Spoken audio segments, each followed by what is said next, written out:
ନୀତିବଚନ ପୁସ୍ତକମାଳା ଅଧ୍ୟାୟ 1। ଗ୍ରନ୍ଥଟିର ଉଦ୍ଦେଶ୍ୟ। ଦାବିଦଙ୍କ ପୁତ୍ର ଇସ୍ରାଏଲର ରାଜା ସଲୋମନଙ୍କ ଦ୍ୱାରା ଉଚ୍ଚାରିତ ନୀତିବଚନ। ଲୋକେ ଯେପରି ପ୍ରଜ୍ଞା ତଥା ଶିକ୍ଷୋପଦେଶ ବୁଝନ୍ତି, ସୂକ୍ଷ୍ମ ପରିଜ୍ଞାନର ବାକ୍ୟ ସବୁ ହୃଦୟଙ୍ଗମ କରନ୍ତି, ବିବେକପୂର୍ଣ୍ଣ ଆଚରଣ, ନୀତିନିଷ୍ଠା, ନ୍ୟାୟପରାୟଣତା, ନ୍ୟାୟ ପ୍ରଭୃତିର ଅନୁଶାସନ ଗ୍ରହଣ କରନ୍ତି। ସରଳ ମନା ବିଶିଷ୍ଟ ବ୍ୟକ୍ତିଗଣ ଯେପରି ବିବେକ ଏବଂ ଯୁବକମାନେ ଯେପରି ଜ୍ଞାନ ତଥା ବିବେଚନା ଲାଭ କରନ୍ତି, ବିଜ୍ଞ ବ୍ୟକ୍ତିଗଣ କର୍ଣ୍ଣପାତ କରି ନିଜ ଜ୍ଞାନକୁ ବୃଦ୍ଧିପ୍ରାପ୍ତ କରାନ୍ତି। ବିବେଚନା ଶକ୍ତି ବିଶିଷ୍ଟ ବ୍ୟକ୍ତିଗଣ ଯେପରି ଦକ୍ଷତା ଲାଭ କରନ୍ତି ଏବଂ ପ୍ରବାଦ ବାକ୍ୟ ରୂପାନ୍ତରାତ୍ମକ କଥା ବିଜ୍ଞ ବ୍ୟକ୍ତିମାନଙ୍କର ବକ୍ତବ୍ୟ ତଥା ପ୍ରହେଳିକା ହୃଦ୍ବୋଧ କରିବା ପାଇଁ ଏହା ଉଦ୍ଦିଷ୍ଟ। ପ୍ରଭୁଙ୍କ ପ୍ରତି ଭୟଭକ୍ତି ପ୍ରଦର୍ଶନ ଅଟେ ପ୍ରଜ୍ଞାର ଆରମ୍ଭ। ନିର୍ବୋଧ ବ୍ୟକ୍ତିଗଣ ପ୍ରଜ୍ଞା ତଥା ଶିକ୍ଷୋପଦେଶକୁ ଅବମାନନା କରନ୍ତି। ମନ୍ଦ ସମ୍ପର୍କର ପରିତ୍ୟାଗ। ହେ ମୋର ବତ୍ସ, ତୁମ ପିତାଙ୍କର ଶିକ୍ଷୋପଦେଶ ପ୍ରତି କର୍ଣ୍ଣପାତ କର ଓ ତୁମ ମାତାଙ୍କର ଉପଦେଶକୁ ଅସ୍ୱୀକାର କର ନାହିଁ, କାରଣ ତାହା ତୁମ ନିମନ୍ତେ ଏକ ସୁନ୍ଦର ଶିରଭୂଷଣ ତଥା ତୁମ ଗଳଦେଶର କୁଣ୍ଡଳ ଅଟେ। ହେ ମୋର ବତ୍ସ, ପାପୀମାନେ ଯଦି ତୁମକୁ ପ୍ରଲୋଭିତ କରନ୍ତି, ତେବେ ସେଥିପ୍ରତି ସମ୍ମତି ଦିଅ ନାହିଁ। ସେମାନେ ଯଦି କହନ୍ତି, ଆମ ଗହଣରେ ଆସ ରକ୍ତପାତ କରିବା ପାଇଁ ଛକି ବସିବା, ନିର୍ଦ୍ଦୋଷମାନଙ୍କୁ ଅକାରଣରେ ଫାନ୍ଦରେ ପକାଇବା, ପାତାଳ ସଦୃଶ ଆମେ ସେମାନଙ୍କୁ ଜୀବିତାବସ୍ଥାରେ ଗ୍ରାସ କରିବା, ଗର୍ତ୍ତ ମଧ୍ୟକୁ ଅବତରଣକାରୀ ଲୋକ ଭଳି ସେମାନଙ୍କୁ ଆମେ ନିଶ୍ଚିହ୍ନ କରିବା, ଆମେ ବହୁବିଧ ଅମୂଲ୍ୟ ପଦାର୍ଥ ଅର୍ଜନ କରିବା, ଲୁଣ୍ଠିତ ବସ୍ତୁ ଦ୍ୱାରା ଆମ ଗୃହକୁ ଭରିଦେବା, ଆମ ସହ ଭାଗୀଦାର ହୁଅ, ଆମ ସମସ୍ତଙ୍କ ପାଇଁ ଏକମାତ୍ର ଅର୍ଥଥଳୀ ହେଉ। ତେବେ ମୋର ବତ୍ସ, ତୁମେ ସେମାନଙ୍କ ପଥରେ ବିଚରଣ କର ନାହିଁ, ତୁମର ପଦାଙ୍କ ସେମାନଙ୍କ ପଥରୁ ବିମୁଖ କର, କାରଣ ସେମାନଙ୍କର ପାଦ ଅନିଷ୍ଟ ଆଡ଼େ ଦ୍ରୁତ ଗମନ କରେ। ରକ୍ତପାତ କରିବା ପାଇଁ ସେମାନେ ତତ୍ପର ହୁଅନ୍ତି। କୌଣସି ପକ୍ଷୀ ଦୃଷ୍ଟିରେ ଜାଲ ପାତିବା ବିଫଳ ଅଟେ, କିନ୍ତୁ ଏହି ବ୍ୟକ୍ତିମାନେ ନିଜ ନିଜର ରକ୍ତପାତ ପାଇଁ ଛକି ବସନ୍ତି। ସେମାନେ ସ୍ୱଜୀବନକୁ ଫାନ୍ଦରେ ପକାନ୍ତି। ହିଂସା ଜରିଆରେ ଯେଉଁମାନେ ଲାଭ ଅର୍ଜନ କରନ୍ତି, ସେ ସମସ୍ତଙ୍କର ଗତିପଥ ଏହା ଅଟେ, ତାହା ସେ ସମସ୍ତ ଉତ୍ତରାଧିକାରମାନଙ୍କର ଜୀବନକୁ ହରଣ କରେ। ପ୍ରଜ୍ଞାର ଆହ୍ୱାନ। ରାସ୍ତା ପଥରୁ ଉଚ୍ଚ ସ୍ୱରରେ ଡାକ ଦେଇ ପ୍ରଜ୍ଞା କହେ, ବାଟେ ଘାଟେ ସେ ନିଜ ସ୍ୱର ଉତ୍ତୋଳନ କରେ। ନଗରୀ ପ୍ରାଚୀର ଉପରୁ ସେ ଉଦ୍ଘୋଷଣା କରେ, ନଗରୀ ପଥରେ ଦଣ୍ଡାୟମାନ ହୋଇ ସେ ବାର୍ତ୍ତାଳାପ କରେ। ହେ ନିର୍ବୋଧ ବ୍ୟକ୍ତିଗଣ, ତୁମେମାନେ କେତେ କାଳ ବ୍ୟାପୀ ମୂଢ଼ ହୋଇ ରହିବ? ଉପହାସକ ବ୍ୟକ୍ତିଗଣ କେତେ କାଳ ଧରି ଉପହାସ ବୃତ୍ତିରେ ଆନନ୍ଦିତ ହେବେ ଓ ମୂଢ଼ ବ୍ୟକ୍ତିଗଣ ଜ୍ଞାନକୁ ଘୃଣା କରିବେ? ମୋର ତିରସ୍କାର ପ୍ରତି କର୍ଣ୍ଣପାତ କର, ତୁମ ନିମନ୍ତେ ମୋର ଚିନ୍ତାଧାରା ମୁଁ ଅଜାଡ଼ି ଦେବି। ତୁମମାନଙ୍କୁ ମୋର ବାକ୍ୟ ସକଳ ବିଦିତ କରିବି। ଯେହେତୁ ମୁଁ ଆହ୍ୱାନ କଲି, କିନ୍ତୁ ମୋତେ ଶୁଣିବା ପାଇଁ ତୁମେମାନେ ଅସମ୍ମତ ହେଲ, ପୁଣି ମୁଁ ହସ୍ତ ବିସ୍ତାର କଲି ଏବଂ କେହି ତା ପ୍ରତି ମନୋଯୋଗ ହେଲା ନାହିଁ, ଆଉ ମୋର ସମସ୍ତ ଉପଦେଶକୁ ତୁମେମାନେ ଅବମାନନା କରିଅଛ ଓ ମୋର ତିରସ୍କାରକୁ ଅସ୍ୱୀକାର କରିଅଛ। ସେହେତୁ ମୁଁ ଦୁର୍ଦ୍ଦଶାରେ ମୁଁ ମଧ୍ୟ ତୁମମାନଙ୍କୁ ପରିହାସ କରିବି। ତୁମେ ଆତଙ୍କଗ୍ରସ୍ତ ହେବାବେଳେ ମୁଁ ଉପହାସ କରିବି। ତୁମେମାନେ ଯେବେ ଆତଙ୍କ ଦ୍ୱାରା ତୋଫାନ ସଦୃଶ ଅଭିଭୂତ ହେବ, ଘୂର୍ଣ୍ଣି ବାୟୁ ସଦୃଶ ତୁମ ପ୍ରତି ଦୁର୍ଗତି ଘଟିବ, ତୁମେମାନେ ଦୁଃଖ କ୍ଳିଷ୍ଟ ତଥା ଉତ୍କଣ୍ଠାକୁଳ ହେବ, ତେବେ ମୁଁ ତୁମମାନଙ୍କୁ ଉପହାସ କରିବି। ସେ ସମୟରେ ସେମାନେ ମୋତେ ଡାକିବେ, କିନ୍ତୁ ମୁଁ କୌଣସି ଉତ୍ତର ଦେବି ନାହିଁ। ମନୋଯୋଗ ପୂର୍ବକ ସେମାନେ ମୋର ଅନୁସନ୍ଧାନ କରିବେ, କିନ୍ତୁ ମୋତେ ଖୋଜି ପାଇବେ ନାହିଁ।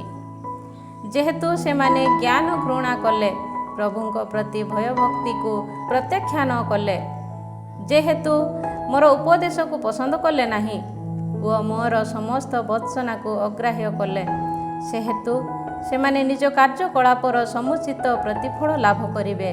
ସେମାନେ ନିଜ ପରିକଳ୍ପନା ସମୂହର ଅରୁଚି ଭୋଗ କରିବେ। ଅଜ୍ଞାନୀମାନେ ନିଜ ଭୁଲ ଗମନ ଦ୍ୱାରା ନିହତ ହୁଅନ୍ତୁ। ଅନିର୍ବୋଧମାନଙ୍କର ଆତ୍ମତୃପ୍ତି ସେମାନଙ୍କୁ ବିନଷ୍ଟ କରେ, କିନ୍ତୁ ଯିଏ ମୋତେ ଶୁଣେ ସେ ସୁରକ୍ଷିତାବସ୍ଥାରେ ବାସ କରିବ। ଅନିଷ୍ଟ ପ୍ରତି ଭୀତ ନ ହୋଇ ସେ ଆରାମ ଭୋଗ କରିବ। ଅଧ୍ୟାୟ 2। ମନ୍ଦ ସଂସ୍କର୍ଗ ବିରୁଦ୍ଧରେ ପ୍ରଜ୍ଞା ଏକ ସଂରକ୍ଷକ। ହେ ମୋର ବତ୍ସ, ତୁମେ ଯଦି ମୋର ବାକ୍ୟ ସ୍ୱୀକାର କରିବ ଓ ମୋର ଆଜ୍ଞା ସବୁକୁ ତୁମ ହୃଦୟରେ ସଞ୍ଚୟ କରିବ, ତୁମେ ଯଦି ତୁମ କର୍ଣ୍ଣକୁ ପ୍ରଜ୍ଞା ପ୍ରତି ମନୋଯୋଗୀ କରାଇବ ଓ ତୁମ ହୃଦୟକୁ ବିବେଚନା ପ୍ରତି ମନୋବେଶ କରିବ, ତେବେ ତୁମେ ଯଦି ପରଜ୍ଞାନ ପାଇଁ ନିବେଦନ କରିବ ଓ ଜ୍ଞାନ ପାଇଁ ମିନତି କରିବ, ତୁମେ ଯଦି ତାହାକୁ ରୌପ୍ୟ ସଦୃଶ ଅନ୍ୱେଷଣ କରିବ ଓ ଗୋପନରେ ସଞ୍ଚିତ ଧନ ଭଳି ତାହାର ସନ୍ଧାନ କରିବ, ତୁମେ ତେବେ ହୃଦୟଙ୍ଗମ କରିବ ଯେ ପ୍ରଭୁଙ୍କ ପ୍ରତି ଭୟଭକ୍ତି ବା କ'ଣ ଏବଂ ଈଶ୍ୱର ସମ୍ବନ୍ଧୀୟ ଜ୍ଞାନର ସନ୍ଧାନ ପାଇବ। କାରଣ ପ୍ରଭୁ ପ୍ରଜ୍ଞା ପ୍ରଦାନ କରନ୍ତି, ଜ୍ଞାନ ତଥା ବିବେଚନା ତାହାଙ୍କ ମୁଖରୁ ନିର୍ଗତ ହୁଏ। ନୀତିନିଷ୍ଠ ବ୍ୟକ୍ତିମାନଙ୍କ ପାଇଁ ସେ ନିଖୁଣ ପ୍ରଜ୍ଞା ସଞ୍ଚୟ କରନ୍ତି। ନ୍ୟାୟପରାୟଣ ବ୍ୟକ୍ତିମାନଙ୍କ ନିମନ୍ତେ ସେ ଏକ ଢାଲ ସଦୃଶ ଅଟନ୍ତି। ସେ ନୀତିନିଷ୍ଠାର ପଥ ରକ୍ଷା କରନ୍ତି। ସେ ନିଜ ସନ୍ଥ ଜନଙ୍କର ପଥକୁ ସଂରକ୍ଷଣ କରନ୍ତି। ସେ ସମୟରେ ତୁମେମାନେ ନୀତିନିଷ୍ଠା, ନୀତି, ନ୍ୟାୟପରାୟଣତା ତଥା ସର୍ବବିଧ ଉତ୍ତମ ମାର୍ଗ ଜାଣିବ। କାରଣ ପ୍ରଜ୍ଞା ତୁମ ହୃଦୟରେ ବିଦ୍ୟମାନ ହେବ ଓ ଜ୍ଞାନ ତୁମ ଆତ୍ମାକୁ ସନ୍ତୁଷ୍ଟ କରିବ। ବିବେଚନା ତୁମର ତତ୍ତ୍ୱାବଧାରକ ହେବ ଓ ଜ୍ଞାନ ତୁମର ରକ୍ଷକ ହେବ। ତାହା ତୁମକୁ ଅସତ୍ ପଥ ତଥା କୁଭାଷୀ ବ୍ୟକ୍ତିମାନଙ୍କଠାରୁ ମୁକ୍ତ କରିବ। ସେମାନେ ସତ୍ ପଥକୁ ଅପେକ୍ଷା କରି ତିମିରାବୃତ ମାର୍ଗ ଦେଇ ବିଚରଣ କରନ୍ତି। ମନ୍ଦ କାର୍ଯ୍ୟ କରିବା ପାଇଁ ସେମାନେ ସନ୍ତୋଷ ପ୍ରକାଶ କରନ୍ତି ଓ ଅସତ୍ର ଭ୍ରଷ୍ଟତାରେ ଆହ୍ଲାଦିତ ହୁଅନ୍ତି। ସେମାନଙ୍କର ପଥ କୁଟିଳ ଅଟେ। ସେମାନେ ଭ୍ରାନ୍ତ ପଥ ଦେଇ ବିଚରଣ କରନ୍ତି। ତାହା ତୁମକୁ ଦୁଶ୍ଚରିତ୍ରା ନାରୀଠାରୁ ଓ ଚାଟୁଭାଷିନୀ ବିଦେଶିନୀ ନାରୀଠାରୁ ମୁକ୍ତ କରିବ। ସେ ନିଜ ଯୌବନ କାଳର ବନ୍ଧୁକୁ ପରିତ୍ୟାଗ କରେ ଏବଂ ନିଜ ଈଶ୍ୱରଙ୍କ ବ୍ୟବସ୍ଥା ବିଧାନକୁ ବିସ୍ମରି ଯାଏ। ତାଙ୍କ ଗୃହ ମୃତ୍ୟୁ କବଳରେ ନିମଗ୍ନ ହୁଏ ଓ ତାଙ୍କ ପଥ ଛାୟାର ଆଡ଼କୁ ଗମନ କରେ। ଯେଉଁମାନେ ତାଙ୍କ ସମୀପବର୍ତ୍ତୀ ହୁଅନ୍ତି ସେମାନେ ଫେରି ଆସନ୍ତି ନାହିଁ କିମ୍ବା ଜୀବନର ମାର୍ଗ ପୁନର୍ଲାଭ କରନ୍ତି ନାହିଁ। ସୁତରାଂ ତୁମେ ସଜ୍ଜନମାନଙ୍କ ପଥ ଦେଇ ଯାତ୍ରା କର ଓ ନୀତିନିଷ୍ଠ ବ୍ୟକ୍ତିମାନଙ୍କ ମାର୍ଗ ଦେଇ ଗମନ କର। କାରଣ ନୀତିନିଷ୍ଠ ଲୋକେ ଦେଶରେ ବାସ କରିବେ ଓ ନ୍ୟାୟପରାୟଣ ଲୋକେ ସେଠାରେ ଅବସ୍ଥାନ କରିବେ। କିନ୍ତୁ ଦୁଷ୍ଟ ବ୍ୟକ୍ତିଗଣ ଦେଶରୁ ଉଚ୍ଛେଦିତ ହେବେ ଓ ପ୍ରବଞ୍ଚକମାନେ ସେଠାରୁ ବିତାଡ଼ିତ ହେବେ। ଅଧ୍ୟାୟ 3। ପ୍ରଜ୍ଞାର ଉପଲବ୍ଧି ପାଇଁ ମାର୍ଗ ନିର୍ଦ୍ଦେଶ। ହେ ମୋର ବତ୍ସ, ମୋର ଶିକ୍ଷାପଦେଶକୁ ବିସ୍ମରି ଯାଅ ନାହିଁ, ବରଂ ତୁମର ହୃଦୟ ମୋର ଆଜ୍ଞାବଳୀକୁ କାର୍ଯ୍ୟକାରୀ କରୁ। କାରଣ ସେ ସମସ୍ତ ତୁମକୁ ସୁଦୀର୍ଘ କାଳ, ବହୁ ବର୍ଷ ବ୍ୟାପ୍ତ ଜୀବନ ତଥା ପ୍ରଚୁର କୁଶଳତା ପ୍ରଦାନ କରିବ। ଦୟା ତଥା ବିଶ୍ୱସ୍ତତା ତୁମକୁ ପରିତ୍ୟାଗ ନ କରୁ। ତୁମ ଗଳାରେ ତାହାକୁ ଘେରାଇ ଆବଦ୍ଧ କର ଓ ତାହାକୁ ତୁମ ହୃଦୟର ଫଳକରେ ଲିପିବଦ୍ଧ କର। ତାହା ହେଲେ ତୁମେ ଈଶ୍ୱର ତଥା ମନୁଷ୍ୟର ଦୃଷ୍ଟିରେ ପ୍ରୀତି ତଥା ସୁଖ୍ୟାତି ଲାଭ କରିବ। ପୂର୍ଣ୍ଣ ହୃଦୟ ଦେଇ ପ୍ରଭୁଙ୍କଠାରେ ଆସ୍ଥା ସ୍ଥାପନ କର। ତୁମର ସ୍ୱୟଂ ପରିଜ୍ଞାନରେ ଆଧାରିତ ହୁଅ ନାହିଁ। ତୁମର ସମସ୍ତ କାର୍ଯ୍ୟକଳାପରେ ତାହାଙ୍କୁ ସ୍ମରଣ କର ଓ ସେ ତୁମ ପଥକୁ ସୁଗମ କରିବେ। ନିଜକୁ ବିଜ୍ଞ ସଦୃଶ ତୁମେ ବିବେଚନା କର ନାହିଁ, ବରଂ ପ୍ରଭୁଙ୍କ ପ୍ରତି ଭୟଭକ୍ତି ପ୍ରଦର୍ଶନ କରି ଅସତ୍ରୁ ବିମୁଖ ହୁଅ। ତାହା ତୁମ ଶରୀରକୁ ସ୍ୱାସ୍ଥ୍ୟ ଓ ତୁମର ଅସ୍ଥି ସମୂହକୁ ଆଶ୍ୱାସନା ପ୍ରଦାନ କରିବ। ତୁମର ସମସ୍ତ ସମ୍ପଦ ତଥା ତୁମ ଉତ୍ପନ୍ନର ପ୍ରଥମ ଫଳ ଜରିଆରେ ପ୍ରଭୁଙ୍କ ପ୍ରତି ଶ୍ରଦ୍ଧା ଜ୍ଞାପନ କର।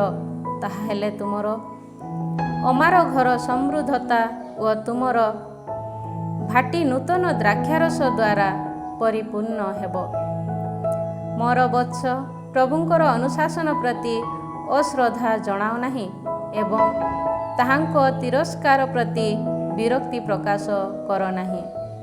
କାରଣ ଜଣେ ପିତା ନିଜ ପ୍ରିୟତମ ପୁତ୍ରକୁ ଯେପରି ଭର୍ତ୍ସନା କରନ୍ତି, ଯାହାକୁ ପ୍ରଭୁ ସ୍ନେହ କରନ୍ତି, ସେ ତାକୁ ସେହିପରି ତିରସ୍କାର କରନ୍ତି। ପ୍ରଜ୍ଞାର ମୂଲ୍ୟ। ଯିଏ ପ୍ରଜ୍ଞାର ସନ୍ଧାନ ପାଏ ଏବଂ ଯିଏ ଜ୍ଞାନ ଅର୍ଜନ କରେ, ସେହି ବ୍ୟକ୍ତି ଧନ୍ୟ, କାରଣ ତାହାର ଉପାର୍ଜନ ରୌପ୍ୟ ତଥା ସ୍ୱଚ୍ଛ ସ୍ୱର୍ଣ୍ଣର ଲାଭ ଅପେକ୍ଷା ଅଧିକ ଶ୍ରେୟସ୍କର। ତାହା ରତ୍ନଗୁଡ଼ିକ ଅପେକ୍ଷା ଅଧିକ ମୂଲ୍ୟବାନ। ତୁମର ଯେକୌଣସି ବାଞ୍ଛିତ ବସ୍ତୁ ସହିତ ତାହା ଅତୁଳନୀୟ। ତାହାର ଦକ୍ଷିଣ ହସ୍ତରେ ଦୀର୍ଘାୟୁଷ ଓ ବାମ ହସ୍ତରେ ସମ୍ପଦ ତଥା ସମ୍ଭ୍ରମ ରହେ।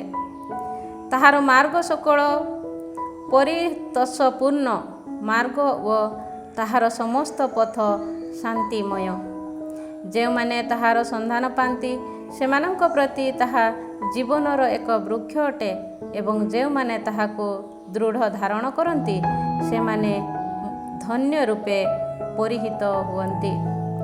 ପ୍ରଭୁ ପ୍ରଜ୍ଞାରେ ଧରଣୀକୁ ସଂସ୍ଥାପନ କଲେ ଓ ଜ୍ଞାନରେ ଭୂମଣ୍ଡଳକୁ ଦୃଢ଼ୀଭୂତ କଲେ। ତାହାଙ୍କର ଜ୍ଞାନରେ ଅଗାଧ ସମୂହ ପୂର୍ଣ୍ଣ ହୋଇ ଉଚ୍ଛ୍ୱସିତ ହେଲା ଓ ମେଘମାଳା ଶିଶିର ବର୍ଷଣ କରେ। ମୋର ବତ୍ସ, ନିଖୁଣ ପ୍ରଜ୍ଞା ତଥା ବିବେଚନାକୁ ଦୃଢ଼ ଧାରଣ କର। ସେ ସମସ୍ତ ତୁମର ଦୃଷ୍ଟିରୁ ନିଷ୍କାସିତ ନ ହେଉ। ସେସବୁ ତୁମର ଆତ୍ମା ପାଇଁ ଜୀବନ ଓ ତୁମ କଣ୍ଠ ସକାଶେ ଏକ ଆବରଣ ବିଶେଷ ହେବ। ତାହା ହେଲେ ତୁମେ ସୁରକ୍ଷିତାବସ୍ଥାରେ ନିଜ ପଥରେ ଗମନ କରିବ ଓ ତୁମର ପଥ ସ୍ଖଳିତ ହେବ ନାହିଁ। ଉପବିଷ୍ଟ ହେବା ବେଳେ ତୁମେ ଭୀତ ହେବ ନାହିଁ ଓ ଶୟନ କରିବା କାଳରେ ତୁମେ ସୁଖନିଦ୍ରା ଭୋଗ କରିବ। ଆକସ୍ମିକ ଆଶଙ୍କା କିମ୍ବା ଦୁଷ୍ଟ ବ୍ୟକ୍ତିର ବିନାଶ ଦେଖି ଭୟଚକିତ ହୁଅ ନାହିଁ, କାରଣ ପ୍ରଭୁ ତୁମର ଆଶ୍ରୟ ହେବେ। ତୁମର ପାଦ ଫାଶରେ ନ ପଡ଼ିବା ପାଇଁ ସେ ସଂରକ୍ଷଣ କରିବେ। ପ୍ରତିବେଶୀ ପ୍ରତି କର୍ତ୍ତବ୍ୟ।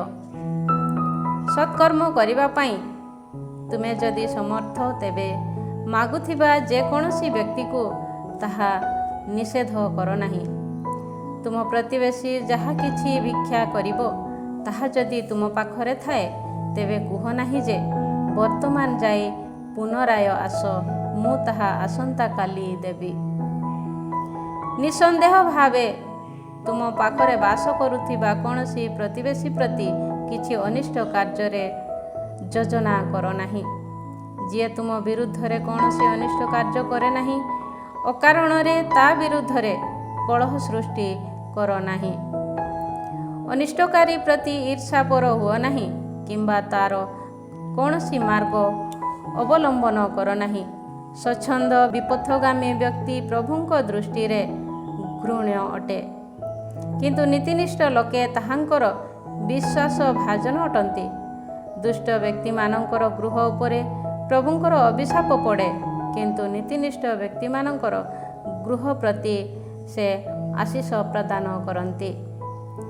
ନିନ୍ଦୁକମାନଙ୍କୁ ସେ ନିନ୍ଦା କରନ୍ତି, କିନ୍ତୁ ବିନମ୍ର ବ୍ୟକ୍ତିମାନଙ୍କୁ ସେ କରୁଣା ପ୍ରଦର୍ଶନ କରନ୍ତି। ଶ୍ରଦ୍ଧାବିଜ୍ଞ ବ୍ୟକ୍ତିମାନଙ୍କର ଅଂଶ ବିଶେଷ, କିନ୍ତୁ ନିର୍ବୋଧ ବ୍ୟକ୍ତିଗଣ ଅପମାନ ପ୍ରାପ୍ତ ହେବେ। ଅଧ୍ୟାୟ 4 ପ୍ରଜ୍ଞାର ଉପଲବ୍ଧି କାମ୍ୟ। ହେ ବତ୍ସଗଣ, ପିତାଙ୍କର ଶିକ୍ଷୋପଦେଶ ଶୁଣ, ମନୋଯୋଗ ପୂର୍ବକ ତାହା ଶୁଣି ପରିଜ୍ଞାନ ଲାଭ କର। କାରଣ ମୁଁ ତୁମମାନଙ୍କୁ ସଦୁପଦେଶ ପ୍ରଦାନ କରେ, ମୋର ଶିକ୍ଷୋପଦେଶକୁ ଅବଜ୍ଞା କର ନାହିଁ। ମୁଁ ମଧ୍ୟ ମୋ ପିତାଙ୍କର ସନ୍ତାନଟି ସଦୃଶ ଥିଲି। ମୋର ମାତାଙ୍କ ଦୃଷ୍ଟିରେ ମୁଁ ଏକମାତ୍ର ତଥା କମଳ ପୁତ୍ର ଥିଲି। ସେ ସମୟରେ ଶିକ୍ଷୋପଦେଶ ଦେଇ ସେ ମୋତେ କହିଲେ, ତୁମର ହୃଦୟ ମୋର ବାକ୍ୟ ସବୁ ଦୃଢ଼ ଧାରଣ କରୁ, ମୋର ଆଜ୍ଞାବଳୀ ପାଳନ କରି ଜୀବିତ ରହୁ, ବିସ୍ମରି ଯାଅ ନାହିଁ। ମୋର ମୁଖ ନିଃସୃତ ବାକ୍ୟଠାରୁ ବିମୁଖ ହୁଅ ନାହିଁ। ପ୍ରଜ୍ଞା ତଥା ପରିଜ୍ଞାନ ଲାଭ କର, ତାହାକୁ ଅପେକ୍ଷା କର ନାହିଁ। ତାହା ହେଲେ ତାହା ତୁମର ପ୍ରତିପାଳନ କରିବ। ତାହାକୁ ସ୍ନେହ କର, ତେବେ ଯାଇ ତାହା ତୁମକୁ ସଂରକ୍ଷଣ କରିବ। ପ୍ରଜ୍ଞାର ପ୍ରାରମ୍ଭ ଏହା। ପ୍ରଜ୍ଞା ଲାଭ କର। ଯାହା କିଛି ତୁମେ ଅର୍ଜନ କରିବ, ତାହା ମଧ୍ୟରେ ପରିଜ୍ଞାନ ସର୍ବାପେକ୍ଷା ଲାଭ କର।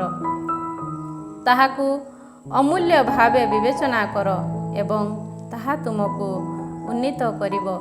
ତାହାକୁ ଦୃଢ଼ ଧାରଣ କର ଏବଂ ତାହା ତୁମକୁ ସମ୍ମାନିତ କରିବ। ତାହା ତୁମର ମସ୍ତକକୁ ଏକ ମନୋରମ ପୁଷ୍ପହାରରେ ଭୂଷିତ କରିବ ଓ ତୁମକୁ ଏକ ମନୋହର ମୁକୁଟ ପ୍ରଦାନ କରିବ। ମୋର ବତ୍ସ, କର୍ଣ୍ଣପାତ ପୂର୍ବକ ମୋର ବାକ୍ୟ ସକଳ ସ୍ୱୀକାର କର। ତାହା ହେଲେ ତୁମ ଆୟୁଷର ବର୍ଷଗୁଡ଼ିକ ବୃଦ୍ଧି ପ୍ରାପ୍ତ ହେବ। ମୁଁ ତୁମକୁ ପ୍ରଜ୍ଞାର ମାର୍ଗ ସମ୍ବନ୍ଧରେ ଶିକ୍ଷା ଦେଇଅଛି। ନୀତିନିଷ୍ଠାର ପଥ ଦେଇ ମୁଁ ତୁମକୁ ପଥ ପ୍ରଦର୍ଶନ କରାଇଅଛି।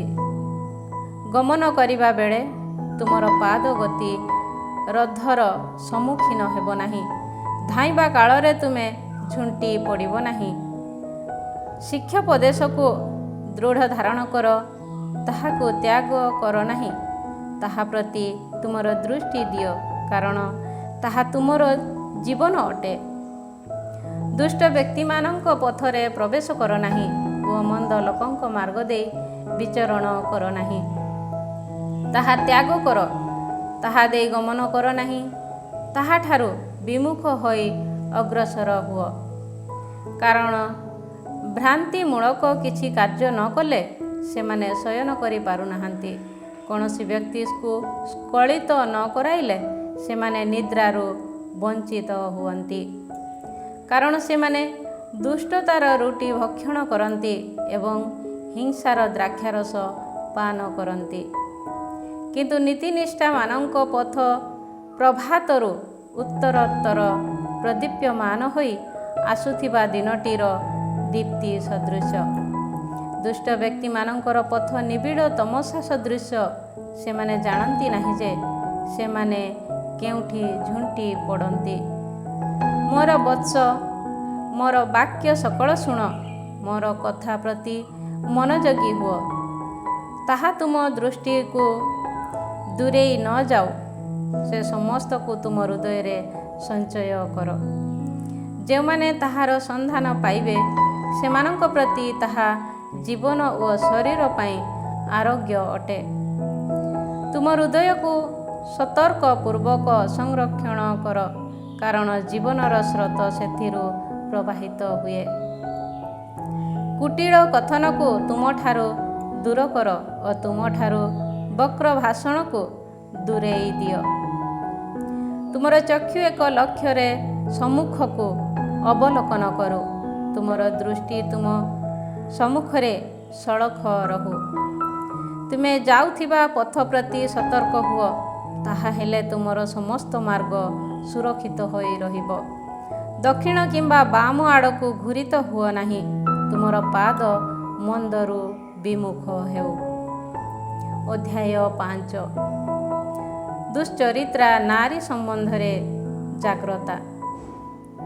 ମୋର ବତ୍ସ, ମୋର ପ୍ରଜ୍ଞା ପ୍ରତି ମନୋଯୋଗୀ ହୁଅ, ମୋର ଜ୍ଞାନ ପ୍ରତି କାନ ଦିଅ। ତାହା ହେଲେ ବିବେଚନା ଶକ୍ତି ତୁମକୁ ସଂରକ୍ଷଣ କରିବ ଓ ତୁମର ଅଧର ଜ୍ଞାନର ପାଳନ କରିବ। ଦୁଶ୍ଚରିତ୍ରା ନାରୀର ଅଧରରୁ ମଧୁବିନ୍ଦୁ ଭାବେ ପଡ଼େ ଓ ତାର କଥାବାର୍ତ୍ତା ତୈଳ ଅପେକ୍ଷା ଅଧିକ ଚିକ୍କଣ ଅଟେ। କିନ୍ତୁ ସେ ପରିଶେଷରେ ନିମ୍ବ ବୃକ୍ଷ ସଦୃଶ ତିକ୍ତମୟ ଅଦିଧାର ଖଡ଼୍ଗତୁଲ୍ୟ ତୀକ୍ଷ୍ଣ। ତାର ପାଦ ମୃତ୍ୟୁ ଆଡ଼କୁ ଅବତରଣ କରେ। ତାର ପଦାଙ୍କ ପାତାଳ ଅଭିମୁଖେ ପଥରେ ଗମନ କରେ। ସେ ଜୀବନର ମାର୍ଗ ପ୍ରତି ଧ୍ୟାନ ଦିଏ ନାହିଁ। ତାର ପଥ ବିପଥଗାମୀ ଓ ସେ ତାହା ଜାଣେ ନାହିଁ। ସୁତରାଂ ବତ୍ସଗଣ, ବର୍ତ୍ତମାନ ମୋର କଥା ଶୁଣ।